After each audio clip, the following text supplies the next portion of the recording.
Kolkata TV ডিজিটালে আপনাদের স্বাগত। গত শনিবার মধ্যরাত্রে এবং রবিবার ভোরে যে পরিমাণ বৃষ্টি হয়েছে দার্জিলিং, জলপাইগুড়ি, কালিম্পং এবং মিরিকে, তার পাশাপাশি ভারতের পার্শ্ববর্তী রাষ্ট্র ভুটানে যে পরিমাণ বৃষ্টি হয়েছে এবং পশ্চিমবঙ্গের পার্শ্ববর্তী রাজ্য সিকিমে যে পরিমাণ বৃষ্টি হয়েছে, সেই জল নেমে আসে উত্তরবঙ্গের বিভিন্ন নদীতে।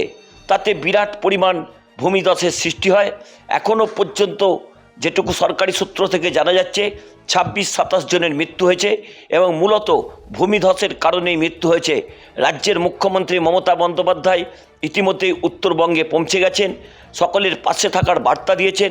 পর্যটকদের মমতা বন্দ্যোপাধ্যায় বলেছেন, তড়িঘড়ি আপনারা কোনো সিদ্ধান্ত নেবেন না, রাজ্য প্রশাসন আপনাদের একেবারে নির্বিঘ্নে আপনাদের বাড়িতে পৌঁছে দেওয়ার সমস্ত দায়িত্ব নেবে। কিন্তু আজ সকালেই একটি ঘটনা ঘটে। সেখানে উত্তরবঙ্গের ভারতীয় জনতা পার্টির বেশ কয়েকজন নেতা, তারা কিন্তু মালদা থেকে খগেন মুর্মু এবং শিলিগুড়ি থেকে শঙ্কর ঘোষ, তারা নাগরাকাটায় গেছিলেন বন্যা দুর্গতদের পাশে দাঁড় করানোর জন্য। এবং সেখানেই এক শ্রেণীর সমাজ বিরোধী তারা আক্রমণ করেন ভারতীয় জনতা পার্টির সাংসদ খগেন মুর্মুর উপর, এবং তার চোখের নিচে একটা ক্ষতচিহ্ন হয় এবং রক্তাক্ত হয় তার শরীর।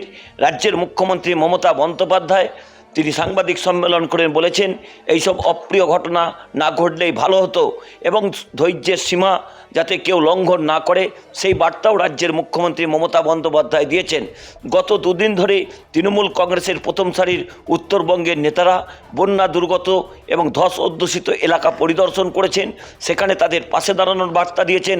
উত্তরবঙ্গ উন্নয়ন মন্ত্রী উদয়ন গুহ তিনিও ঘটনাস্থলে গেছেন এবং যারা দুর্গত রয়েছেন তাদের উদ্ধারের কাজকর্ম করছেন। তৃণমূল কংগ্রেস রাজনৈতিকভাবে যেমন দুর্গত মানুষের পাশে দাঁড়িয়েছে, পশ্চিমবঙ্গ সরকারের পক্ষ থেকে রাজ্যের মুখ্যমন্ত্রী নিবিড় যোগাযোগ রেখেছিলেন। গতকাল থেকেই তিনি বিভিন্ন মাধ্যমে উত্তরবঙ্গের যে 5টি জেলা রয়েছে তাদের জেলা শাসকদের সঙ্গে তিনি একাধিকবার ভার্চুয়ালি বৈঠক করেছেন। প্রশাসনিক কর্তাদের তিনি পথে নামিয়েছেন। আজকে তার সঙ্গে রাজ্যের মুখ্য সচিব মনোজ পদ গেছেন, রাজ্য পুলিশের ডিজি গেছেন, বিনীত গোয়েল গেছেন। তারা সকলেই কিন্তু দুর্গত মানুষদের উদ্ধারের জন্য সমস্ত রকম প্রচেষ্টা চালাচ্ছেন। রাজ্যের মুখ্যমন্ত্রী মমতা বন্দ্যোপাধ্যায় আগামীকাল মিরিকে যাবেন, কিন্তু শিলিগুড়ি থেকে মিরিকে যাওয়ার যে রাস্তা, সেখানে একটি লোহার সেতু সেটা ভেঙে পড়েছে। সেখানে একটি টেম্পোরারি সেতু বানানোর কাজ যুদ্ধকালীন তৎপরতায় চলছে। রাজ্যের মুখ্যমন্ত্রী সকল নাগরিকদের সুষ্ঠুভাবে যাতে উদ্ধার কার্য করতে পারেন তার জন্য পাশে দাঁড়ানোর বার্তা দিয়েছেন এবং ধৈর্য ধরতে বলেছেন। রাজ্য সরকারের পক্ষ থেকে এবং প্রশাসনের পক্ষ থেকে সমস্ত রকম সহযোগিতা করা হবে। অর্থাৎ রাজ্যের মুখ্যমন্ত্রী মমতা বন্দ্যোপাধ্যায় যেভাবে ধস অধ্যুষিত এলাকা পরিদর্শন করছেন এবং পুঙ্খানুপুঙ্খ সমস্ত তথ্য তিনি সংগ্রহ করছেন। কেন্দ্রীয় সরকারের পক্ষ থেকে সমস্ত সাহায্যের কথা বলা হয়েছে, এখনও পর্যন্ত কোনো ত্রাণ কেন্দ্রের পক্ষ থেকে পৌঁছায়নি, কিন্তু রাজ্যের মুখ্যমন্ত্রী বিশাল পরিমাণ ত্রাণ সামগ্রী নিয়ে তিনি উত্তরবঙ্গে পৌঁছে গেছেন এবং একেবারে সচিবালয়কে তিনি তুলে নিয়ে গেছেন উত্তরবঙ্গে।